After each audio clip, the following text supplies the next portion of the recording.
Season 5, episode 38 of Brackets, Bubbles, and Bit Steelers. I am Jonathan Lipkin. To my right is Sam Fetterman, back from his 6-game weekend? Yeah, 6 games. 5.5. 5.5. 6 games. It counts as 6. Well, how was the weekend?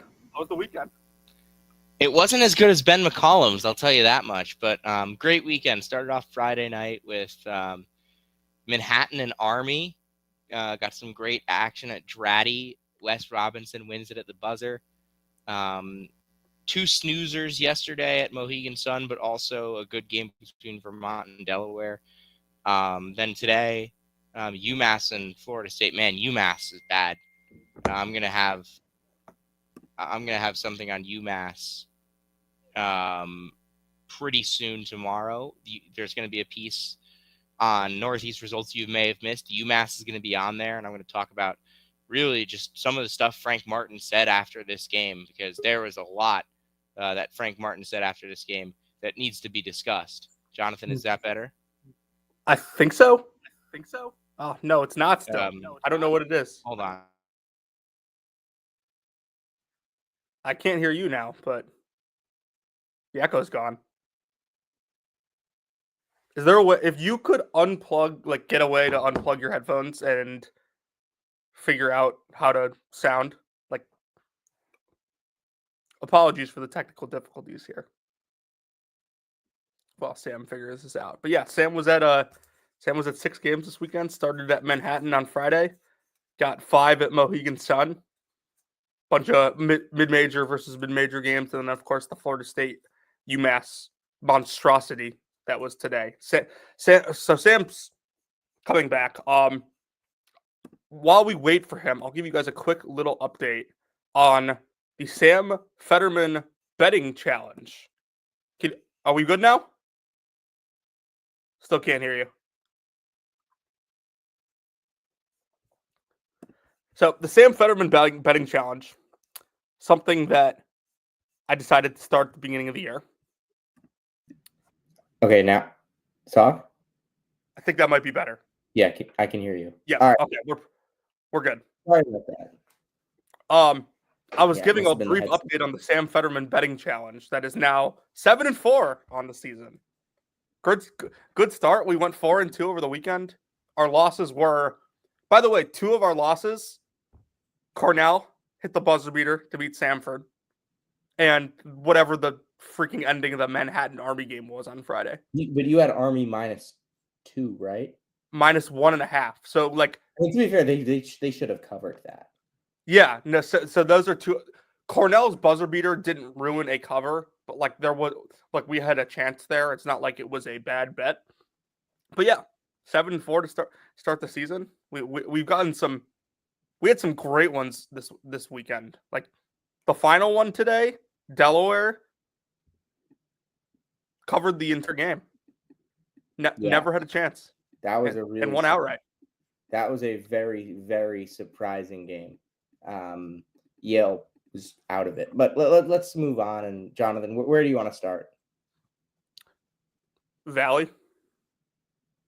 I mean, I think we have to talk about maybe the conference that has been the biggest winner so far of Feast Week, the Missouri Valley. Jonathan, this is your league. Kind of take the lead here. So, Sam, if you can provide me the info of where the Valley stands as a conference right now, that would be great. My KenPom subscription has expired, and the person who I share my account with will be extending our subscription tonight when he gets home. It's 11th, which is actually 1 spot lower than last. Okay, so that's interesting. So, but I think that last year you had 3 top 64 teams. So we'll start with. I watched all of Drake Vanderbilt tonight and all of Bradley MTSU. Didn't really watch the Mo State game. Didn't really watch the I think Evansville won today as well. Didn't really watch that, but I got to see the 2 title games, and I'll start with the one that is getting the national attention. Drake started really slow, and watching that first half, it was pretty apparent that Vanderbilt had faster, more athletic players. Not necessarily bigger, but better athletes for sure. And Drake looked really uncomfortable against the ball pressure that Vandy was giving. And they ended up kind of figuring it out. They went to the short roll with Manwu against the blitz from Vandy. They were blitzing like every ball screen, and Manwu was so good against it that it forced Mark Byington to stop blitzing and just play drop coverage instead. And then Bennett started picking everyone apart. So this was just a complete masterclass in coaching from Ben McCollum. Not that most games aren't, but I didn't watching that game, as good as Drake is, I didn't really feel like Drake had the better players. They played better in that game, but I thought Drake's coaching advantage, and not to say Mark Byington isn't a good coach, because he absolutely is, but Drake's coaching advantage and just the in-game adjustments from the players as well was phenomenal, and it's what won Drake the game. I think the thing with Drake this year is most games, they're not going to be the fastest guys on the court. They're not going to be the best athletes on the court. But you go out there and you have guys that can make adjustments like they did today. You have guys that are so well coached that they don't need the coaching directive to make the right play. And when Cam Manwu is able to play 31 minutes, I don't think Drake's going to lose very many games when Cam Manwu stays on the floor and plays 31 minutes. His big issue has been fouling, and he played 8 minutes against Miami, and they won by 11. He played 31 minutes today, and they won by 11. The first thing that I noticed when I watched Manwu last year, first game of the season, when he put up a good performance, and I did an article on some mid-major freshmen that had good debut performances. First thing I noticed with Manwu was his short roll decision making, and he was able to display that today. He didn't really use that a ton last year. He was 7% assist rate last year. This season, his assist rate is up at 20, and I think that's going to be big for Drake this year because it's 5 guys on the floor that all can make decisions with the ball in their hands. Obviously, you're not really using Abreu and Mascari as playmakers, but when you have Sturks, Manwu, and Isaiah Jackson who can all make decisions with the ball in their hands, and a guy like Mascari who shoots as well as he does, and Abreu we know he can shoot, we know he can drive. I think Drake has a first 5 that is going to be really, really good all year round. I mean, they're 6-0. I wouldn't be surprised if they went in and beat Kansas State too. I think they're gonna pick up a loss somewhere. They'll probably lose to a team worse than them at some point as well. I just hope it's not Green Bay. Oh yeah, that would be an interesting one. But yeah, they don't have that many non-conference games left. They have, I believe, 4 against Division 4. Yeah, 3. Yeah, they play a non-D1, Georgia Southern, K-State, Green Bay. Yeah, so they have 4 non-conference games left. They're 6-0.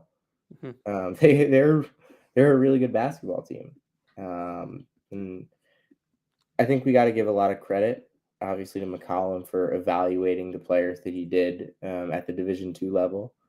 Getting a guy like Bennett Sturts at the Division II level, getting a guy like Mitch Mascari and Daniel Abreu and Isaiah Jackson, getting those 4 guys at the Division II level is extremely impressive. And getting Manwu in the portal was so important for this team. I want to know who's going to step up off that bench. It's got to be someone. Can it be Ferguson? Can it be Banks? Those were the guys that played big minutes off the bench today, and both of those guys have been solid this year. But I do think in Missouri Valley play, they're going to need a little bit more from that bench. Yeah, I thought Chetlar had a chance to start for them at the start of the year, and he didn't play at all. We'll see. Who steps into a role. They have a freshman, Isaiah Howard, who I like, who could step into a bigger role as the season goes on. But yeah, they're pretty thin off the bench. Ferguson knows his role. Banks was good today. Combs, I'm guessing, will play a little more as the season goes along. But yeah, they're they're thin, and it didn't really cause a problem. It didn't really cause a problem this weekend, but in the Valley tournament, when everybody's seen you once or twice during the year, you know what elements to have off your bench that you can throw at them. But yeah, like Mitch Mascari is one of those guys that every time he shoots the ball, you think it's going in. Like his form's just so pure. Yeah, one of the best shooters in college basketball. This is the best starting five in the conference. I mean, I don't know if I'm fully ready to call them the best team, but they're the best starting five in the conference. I mean, they're the best starting five in the conference. They're the best coach in the conference. For me, that's enough. I know we're going to talk about Bradley in a bit and kind of how different they are from what we expected them to be, and from kind of what they have been. But I mean, Drake is so well coached, and there's gonna be games that Mitch Mascari goes 0 for 8, and I think they have what it takes to survive some of those games against some of the moderate Valley teams. I don't think they can. I don't think they survive. I mean, they won all 3 of these games by double digits. Like they won comfortably. Mascari played, but like they also barely escaped Florida Gulf Coast at home, and that was a game that Mascari only took 2 shots. I don't know if they are going to be able to pull out games against top Valley opponents if teams are able to effectively deny Mascari without too many resources. But then again, will teams be able to do that? Because we know how good Ben McCollum is at drawing up counters. It's what he's been doing for so many years at Northwest Missouri State and now at Drake. He is so good at drawing stuff up that it doesn't matter what you're going to do defensively. His team's going to have an option. They're such a deliberate offense. They are 358th in in average possession length, and they turn it over a lot. Like that's something that happens. But that's going to happen when you run as many sets and as many long possessions as they do. Sometimes nothing's going to come, and you're going to have to force something, and you're going to turn it over. But I mean, the fact of the matter is Sturch doesn't turn it over that much. And he's going to have the ball in his hands most of the time.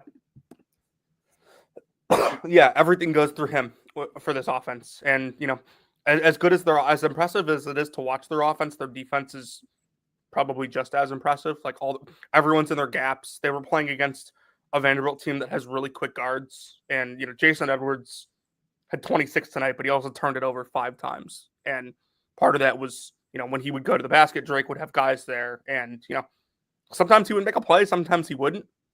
Also did, you know, a pretty good job against AJ Hogard tonight.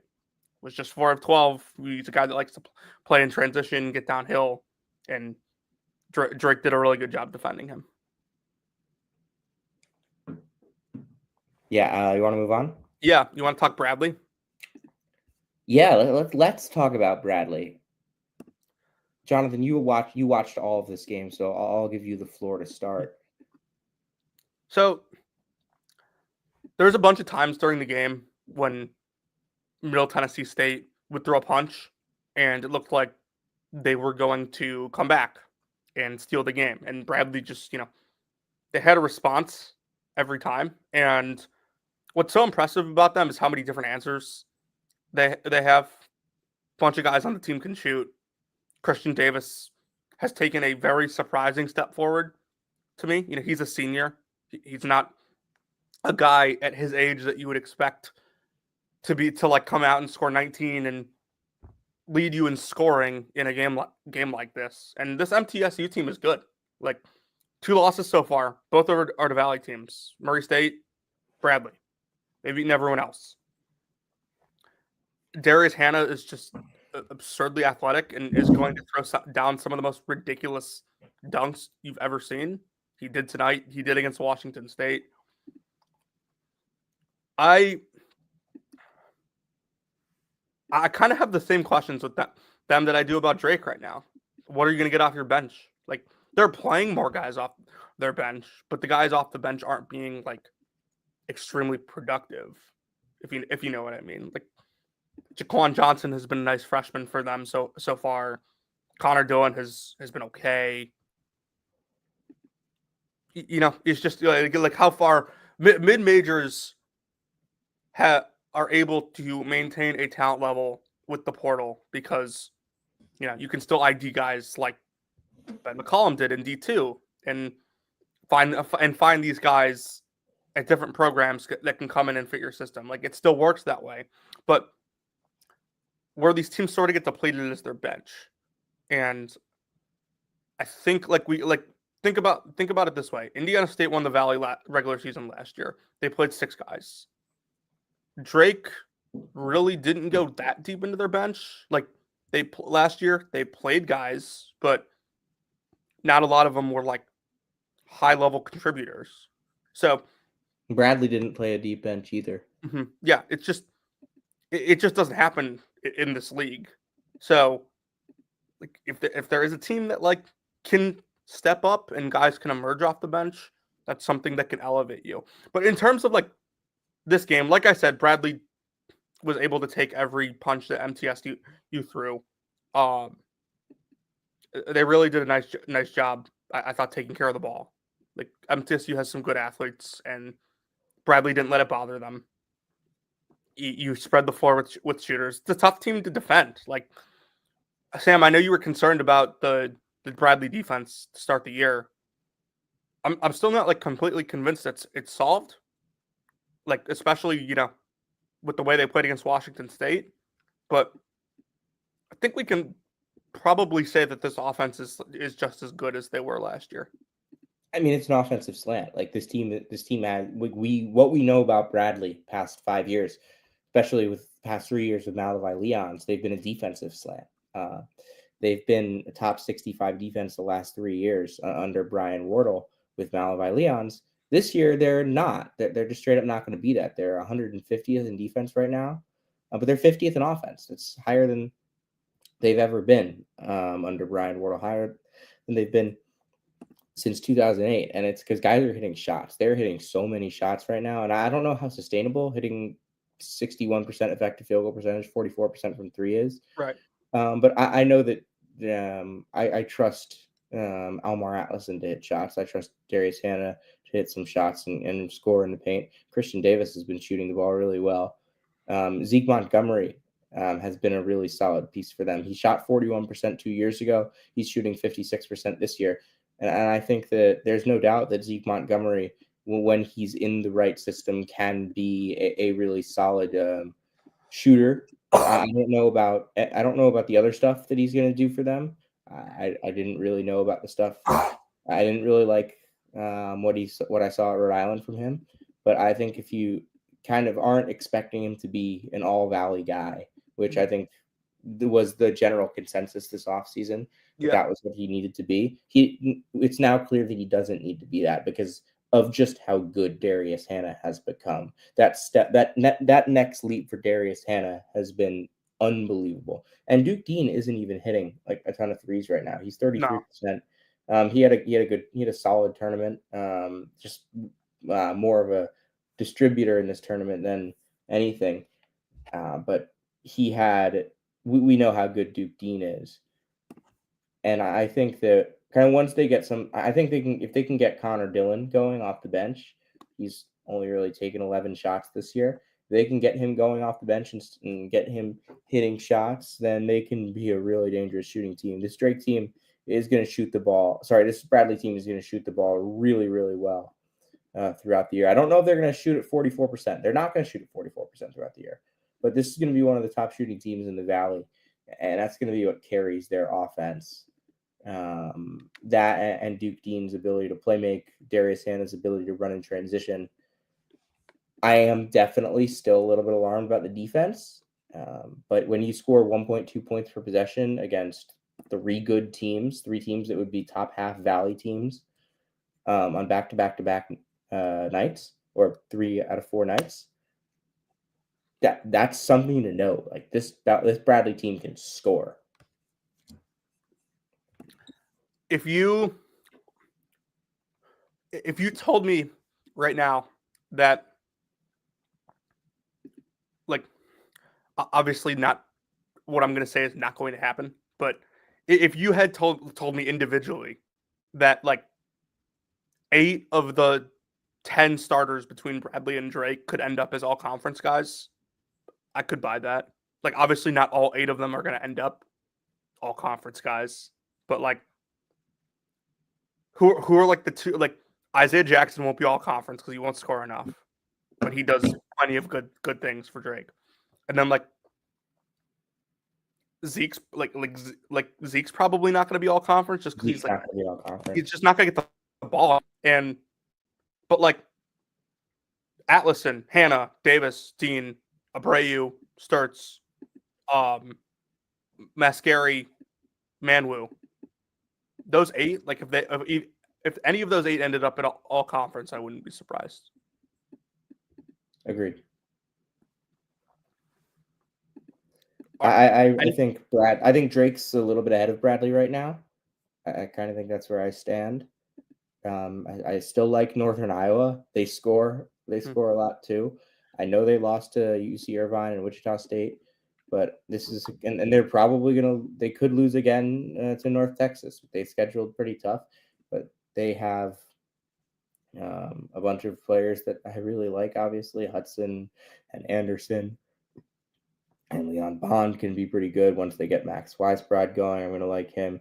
Taylor and Schweiger and Campbell too. I really like what they have. And obviously we know how good of a coach Ben Jacobson is. Murray State obviously lost to Utah Valley on Friday, but they've had a solid start to the season. They're another team that can really put the ball in the basket.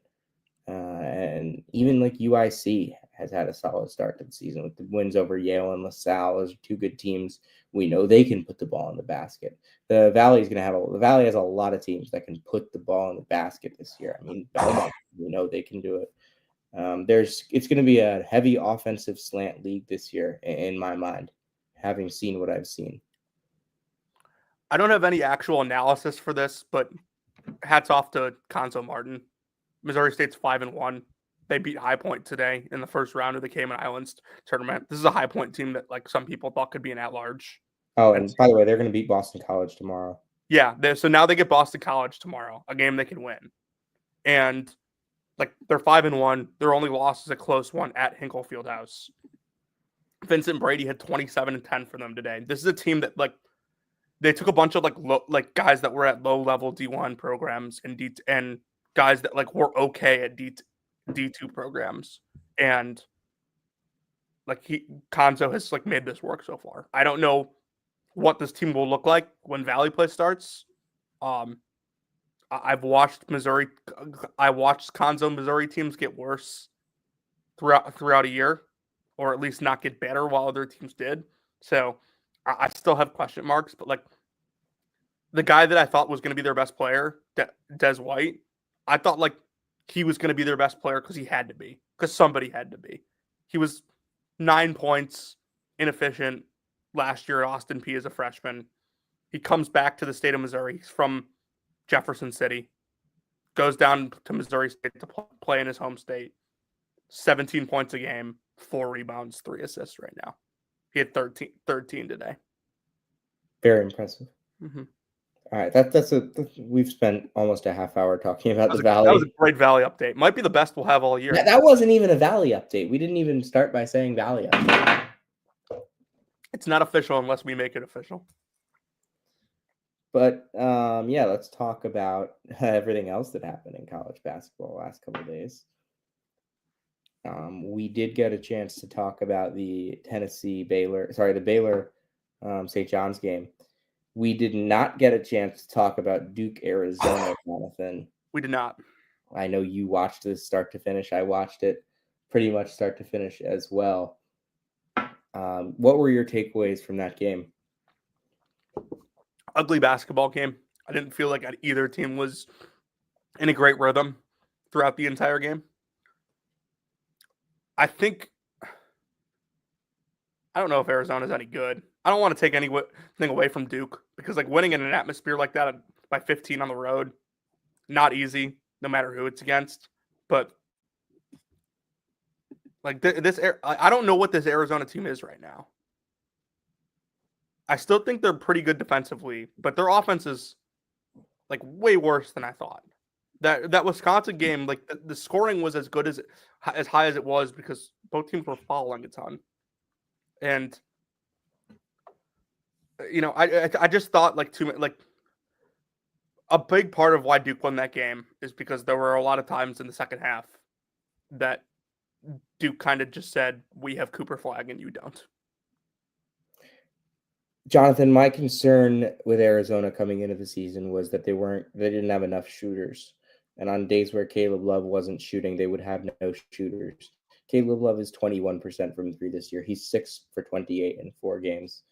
That's really bad. It's in the 2 games against actual teams and not Canisius / Old Dominion.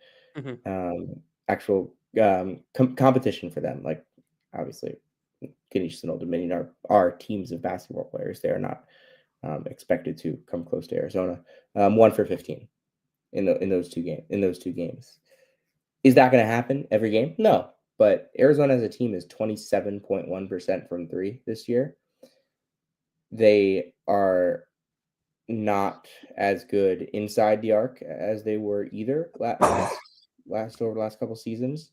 That's been something that Tommy Lloyd has been so great at, just getting them quick layups in transition. They're still playing super fast, but this team isn't as good at that so far, at just creating these open layups in transition and finishing through contact in the half court as they've been over the past few years. I think there's some room to grow in those areas. Anthony Delorso has been a big time disappointment, in my opinion.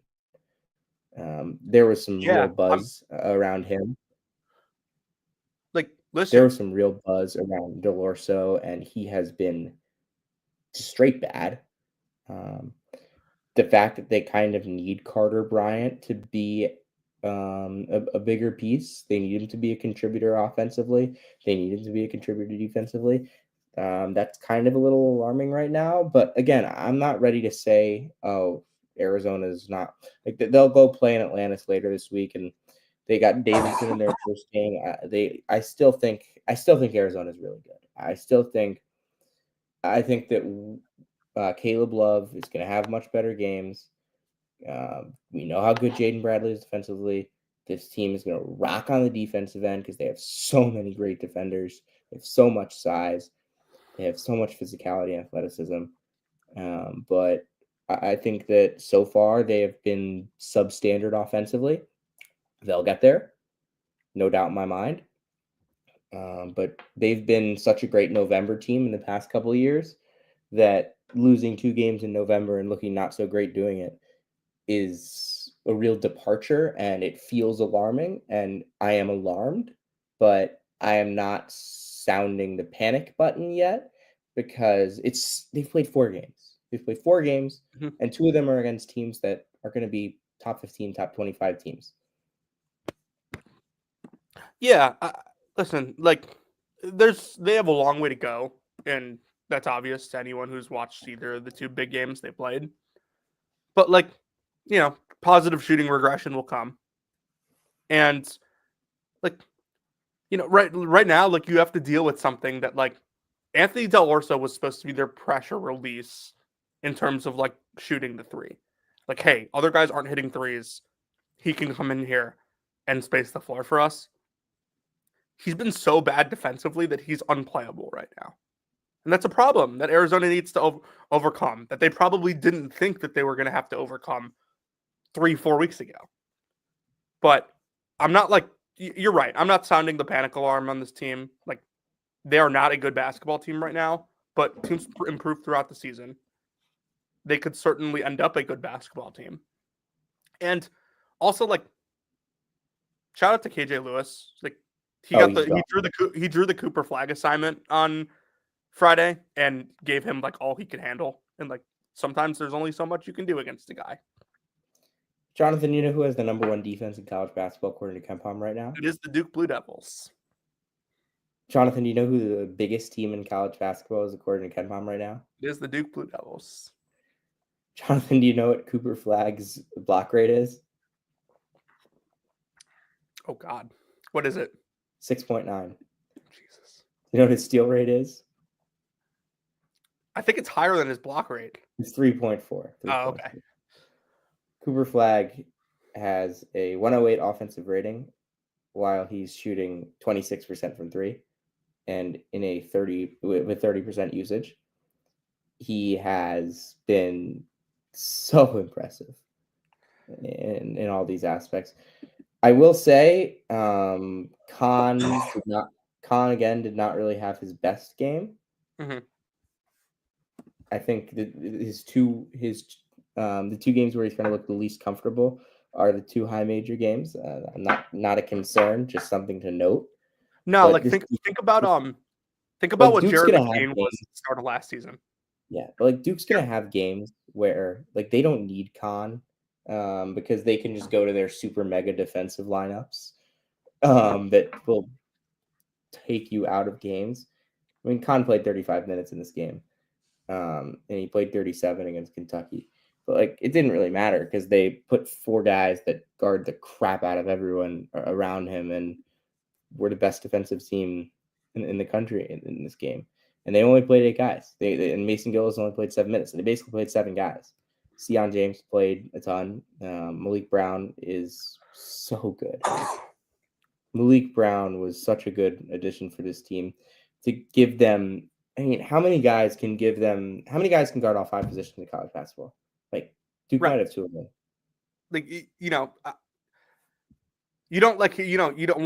hear a ton of things that are always accurate during a college basketball offseason. And this isn't even something that I personally heard, but there was a video I remember over the summer that Duke put out, and basically they were doing one of those things where like the guys walk by and they have a question that they have to answer, right? Like it's become a common thing that social media teams have used, and it's fun. Well, Duke's question with the video that they posted was who the best defender in practice was, and every single guy on the team said Malik Brown, except for Cooper Flagg, who said himself. And so, he's a total game changer on the defensive end, and it's not just the fact that he's versatile or that he protects the rim. He gets a deflection on every possession. It feels like. Yeah, he gets his hands on the ball every single time down. He has the best hands in college basketball. Mm-hmm. It's an invaluable skill that people don't talk about enough. He hasn't done much offensively, and that's because he doesn't have the ball. He will not touch the ball much this year because every time he touches the ball so far, it's been a turnover. Here's the other thing. Malik Brown's best offensive games or best offensive plays last year were Syracuse would he would ball screen and roll. Duke's best offense is not going to be running pick and roll to Malik Brown. It's just not. It just doesn't make sense. Mm-hmm. I don't think he's going to do much offensively, and that's fine. That's fine. But he's so good at the sport of basketball. Yeah. I mean, he's But the fact that Duke can go into McKay with 7 guys, 3 of them freshmen, 1 of them a sophomore, and go out there and just manhandle Arizona. Cooper was the best player on the floor for 38 minutes. It never felt like Arizona had a chance after the first 8 minutes of this game? 7 minutes? I mean, Duke kind of kept him at arm's length the entire way. Yeah, it was such a good performance by Duke without their best shooting game, without their best offensive game. I mean, they were plus 13 on the glass. They had 7 steals. They just did so much on both ends to take Arizona out of rhythm and to just disrupt what Arizona wanted to do. I think this was a really good, really well coached game by John Shire. Yeah, no, I liked how prepared they were defensively. I do think that if you want to look at some long-term stuff for Duke, so things to improve on, I don't think that the version of Duke that can win a national championship does not include Cooper Flagg being at 30% usage rate and yes, that's and correct. missing this many threes. But 3-pointers are.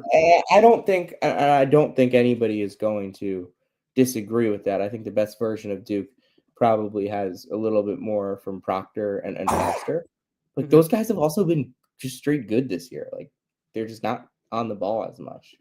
Yeah, I do think that like one adjustment I would like to see is, if Foster isn't playing better over the next week or so. Oh, you're gonna say it.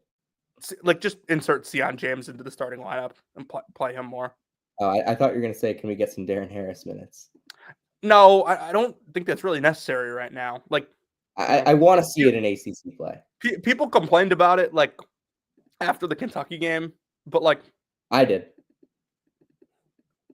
I didn't really think that like that was like the reason that like I didn't think Darren Harris and Isaiah Evans at that point were changing. I mean, I think that in a game where Duke shoots 4 for 24 from 3, adding Darren Harris for like 5 or 6 minutes could change the complexion of that game.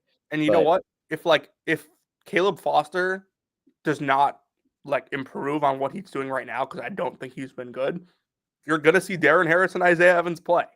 I think I think in ACC play, I want to see Darren Harris because I think the best version of Duke is one that Darren Harris can come off the bench and play 8 to 12 minutes in an NCAA tournament game and give them a couple threes. Yeah, I just think it's like, you saw this on the high school film too. With those guys, I think it's just about like getting them ready defensively. Can they handle defensive assignments against high major competition physically? So those guys are both skinny. They're really good offensive players, but like we're not running. Duke's not running offense through them.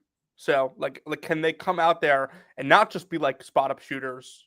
Because if you're just being a spot up shooter and you're a net negative on the defensive end, they're not going to be an overall net positive. All right, Jonathan, where do you want to go next?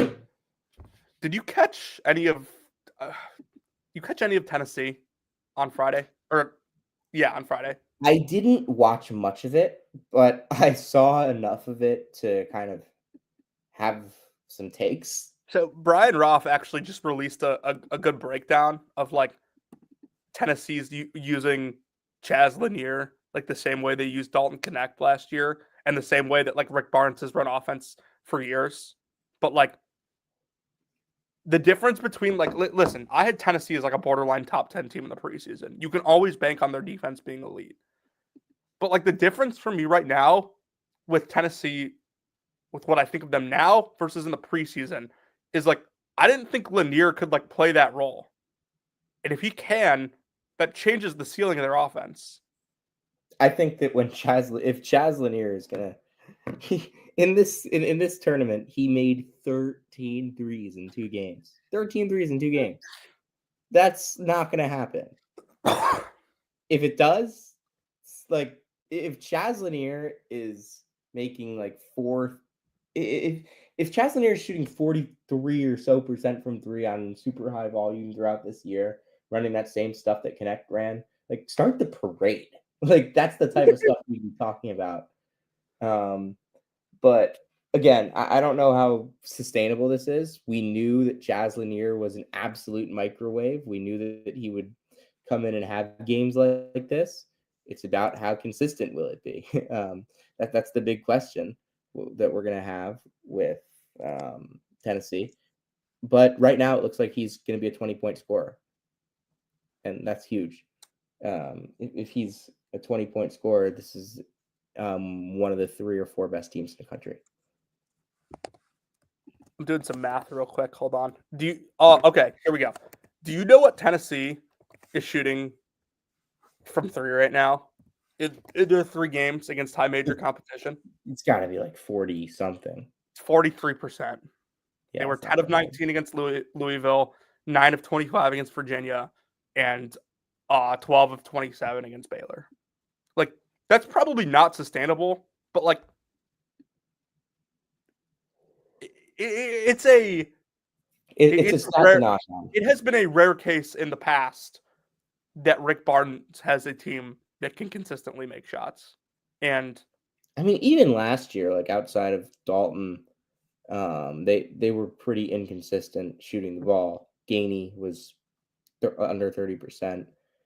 Vescovy and James were the other two guys that could shoot, and Ziegler, and they were sub 35.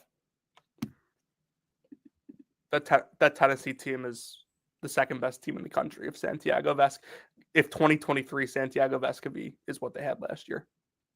And again, like this year, you look at the same thing. Gainey is now shooting 37%, but it's on very small sample. Comparably, I want to see what this team looks like when D Stone is fully integrated into the system, because we know how well he can shoot and rebound. Yeah, we thought he was going to be their second best player. Who knows? I mean, Zakai is everything for this team is going to be coming down to Zakai, obviously, and Chaz. Those are the two key pieces. But Igor Milicic has been really good too. We haven't even really seen the best out of Felix Akbar. I think he's been exactly what they need him to be. And that's the key. Like, just keep being Felix Akbar. I'm very impressed with Tennessee thus far. I mean, Baylor defensively is still a concern. Yeah, it's a problem. But I feel better about Baylor than I did after 15 minutes of the St. John's game. I'll say that much. Just the fact that they were able to punch back in that game. Was so impressive. If Zakai Ziegler was 6'1", he would be in the NBA. If Zakai Ziegler was 6'1", he would have been a one and done. I mean, he's just so unbelievable on both ends of the floor. Yeah, he had had a 6'1" one and done that year. Like, there are very few guys in college basketball that could score like 8 points on any given night, and it would like, and it wouldn't be clear that like they were the best player on the floor. And I'm not saying that Zakai was in this game because it was obviously linear, but Zakai Ziegler is that good where he could score 8 points on any given night and be by far the best player on the floor. Zakai Ziegler's freshman year, Tennessee had a freshman guard who was a one and done in the NBA at 6'1". Zakai was better than Kennedy Chandler that year. Yeah, he was. Like, on the defensive end, maybe not on the offensive end immediately, but like on the defensive end for sure. And like that's the key. Like, and he was supposed to be a senior in high school that year. Yeah, Zakai's a freak. I know I said. I mean, I still think Braden Smith's the best point guard in the country. Zakai is probably number 2. Yeah, those two and Ryan Nembhard would be my top 3. I mean, unless I'm oh yeah. I think Sears over Nembhard. Yeah, positives for Baylor in this game. Like they got blasted, but VJ Edgecombe was good, and he hasn't been this year. So, look, if Baylor wants to reach their ceiling, they need him to play like a 5-star, and he hasn't, but he did in this game. So, speaking of elite point guard, Stephen Ashworth is injured right now, and he could be out for what could be a while. That's problematic for Creighton.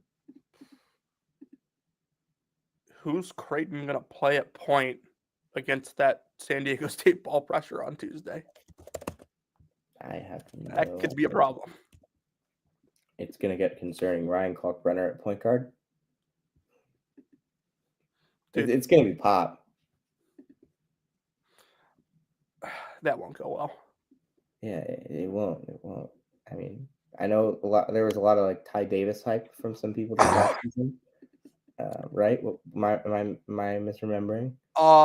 It was maybe there was Jason Green hype. Yeah, Jason Green's not a guard. Do I just have to apologize to Patelis for all of his teams?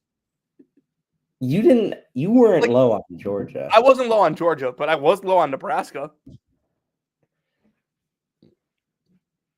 You kind of we disagreed on Nebraska. Dude, I ripped Nebraska. Like if they end up being good and like that's not a fluke, which like it could be, but if they end up being good, not even like tournament good, but like somewhere in the middle of the Big Ten good, I'll apologize. Hey, you know how many points Bryce Williams is averaging? 18. 18. Yeah. He's really good. He's really good. You were right. I was wrong. Okay, can I victory lap something? Sure. What do you think I'm gonna victory lap? I'll tell you what it won't be. Kobe Sanders. All right, what am I gonna victory lap? Shoot, what are you gonna victory lap? The Utah State Aggies are 5. Oh yeah. Utah State neutral site game in where was this? Where was this game? In Kansas City. They go to Kansas City. They beat Iowa. That's an Iowa team that I had in the top 30 in the preseason, and they go there and they beat them because this Utah State team is so deep. They have 9, 10. Like Dayton Albury played 8 minutes in this game. Mm-hmm. He played 8 minutes, and Tucker Anderson was 1 for 5 from 3. But like they have Mason Falslev, who is the best finisher maybe in the sport for a guard. They have everything that they get from Ian Martinez and Dexter Akano, and Carson Templin has been really impressive. They have so many dudes. They were plus on the glass, plus 16 on the glass. They had 17 assists. They forced 16 turnovers. They held. I mean, Peyton Sandfort was awful in this game, and that's probably one of the main reasons why Iowa lost. They kind of had to get Brock Harding scoring more, and that's not really his game. But Utah State has dudes. They're super well coached as well. They're going to Kissimmee for ESPN events. I think that is this week, and I think they're gonna win that. Look, like I don't really think I'm any lower on Iowa than I was Friday morning. Utah State's not a team known for defense, and they held Iowa to 69. I think this is just a case of Utah State being really, really good. Like, I mean, and we knew that. Like, we knew they were good already, but like to go to Kansas City and win this game by 8, just super impressive. And they were controlling the game. I mean, listen, like there are a handful of Mountain West teams that look really impressive right now. John Tonje is the current front runner for Big Ten Player of the Year. Dude. In 2 games against top 25 Ken Palm opponents, John Tonje has scored 41 and 33 points. Dude. Every time Wisconsin is on, so somebody I know at school or in the Mizzou fan base tweets about him, and it's awful, including me. This guy was supposed to play for New Mexico this year. Dude, imagine how good they'd be if they had him. Him and Dent. Oh, that would be like a top 15 team. I mean, I don't even know what to say about this. Like, not even the most optimistic of Wisconsin fans could have seen this coming. So, like, I can't victory lap. I had Wisconsin in the low 50s. I was higher on them than you, for sure. But yeah, like, I thought they were going to be starting Cameron Hunter at point guard. Cameron Hunter isn't playing. John Tonje is the Big Ten Player of the Year. I didn't think he was going to start. Like, the one thing I can victory lap about this team is I thought John Tonje would be their best player, and he clearly. I mean, look, but like, it's not just him. Like, dude, they beat a Pitt team that's solid today, with Max Klesman going 1 of 7. Stephen Crawl 3 for 9. He's still the Jag of the year. I think John Blackwell is awesome. I mean, his like he was on my I think he was on my breakout list. Yeah, he was like right at 10 points per game. So his breakout was fairly obvious, but he's having a better year than I thought. Do we have to talk about? Do we have to like every fire alarm, panic alarm, every single alarm on the planet for Kansas State right now? Yes and no. Why yes and why no? I actually I said this on Thursday when we did our preview. I picked Liberty to win this tournament. I think Liberty's really good. I But agree. this team has like no offensive continuity whatsoever right now. This team has no feel. Like these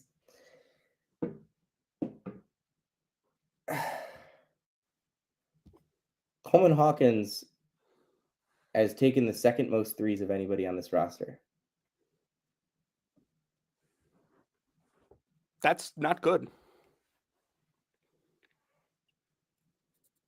I feel like they brought in all these shooters in the backcourt for Coleman Hawkins to take more threes than Doug and Castillo and Jones, and the only guy taking more is Hazen, because of course he is.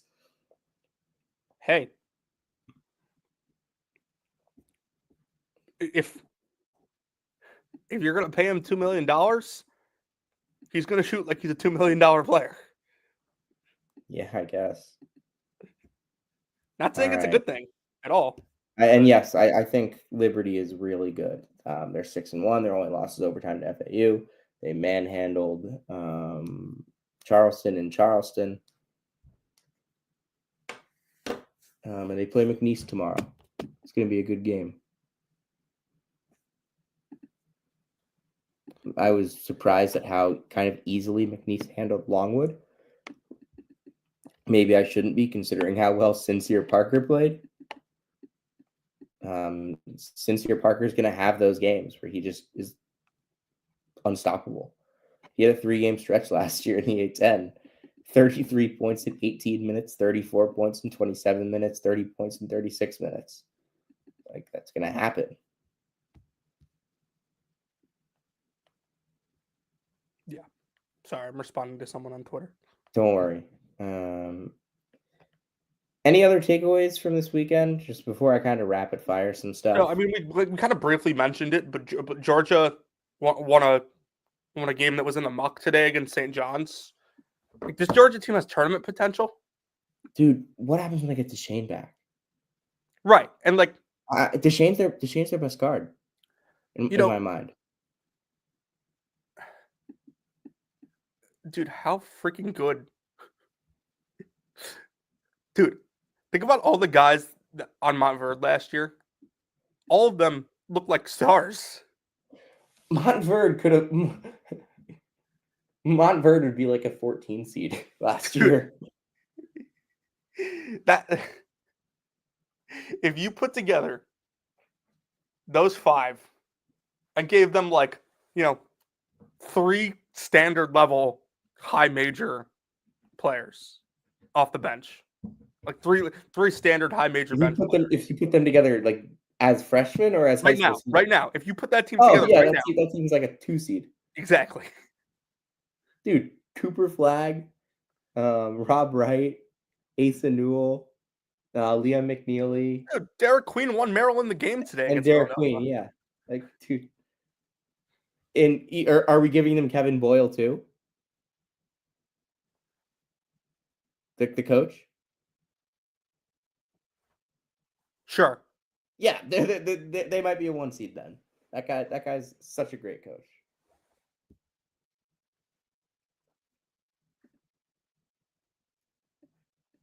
Anything else before we rapid fire?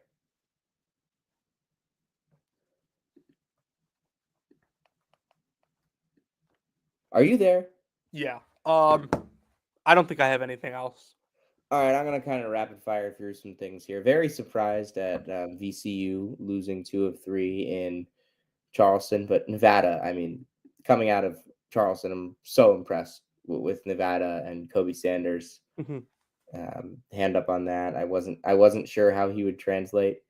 Kind of just says like a 6'7", 6'8" point. Okay, by the way, fun thing on Kobe Sanders. First 3 years in college, he was listed at 6'6". Last year, he was listed at 6'8". Now he's listed at 6'9".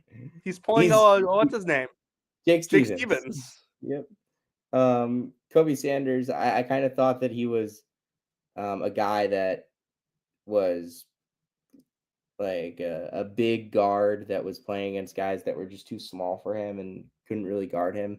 But he's been so good. 27 points today, and that guy rocks. Nevada might be one of the best teams in that conference this year. Yeah, I mean, I just simply thought, like, a 6'9" point guard who can pass and get to the rim will work at any mid-major level. Wichita State's is super good. Like they have wins against Western Kentucky, Montana State, Northern Iowa, and St. Louis already this year. They're 5-0. They're playing in ESPN events.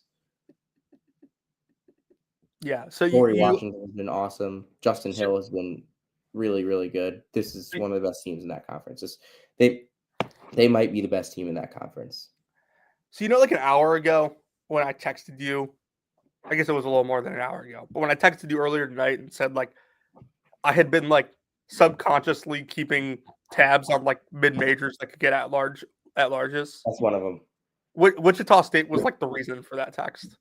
All right, I'm going to keep going here. UC San Diego is top 100 in KenPom after winning the Boardwalk Battle. We are big fans of UC San Diego right now. That's big. Colgate. Oh God, not good. Jeff Woodward is on crutches. Jalen Cox is injured too. We do not know how long they could be out for. The Raiders are 1-4. They lost to Harvard. They play UNC Wilmington on Wednesday. They could be in big trouble. They are dead last nationally in offensive rebounding rate, dead last nationally in free throw attempts per field goal. They are not hitting shots like they usually do. I'm concerned about them if those guys aren't healthy.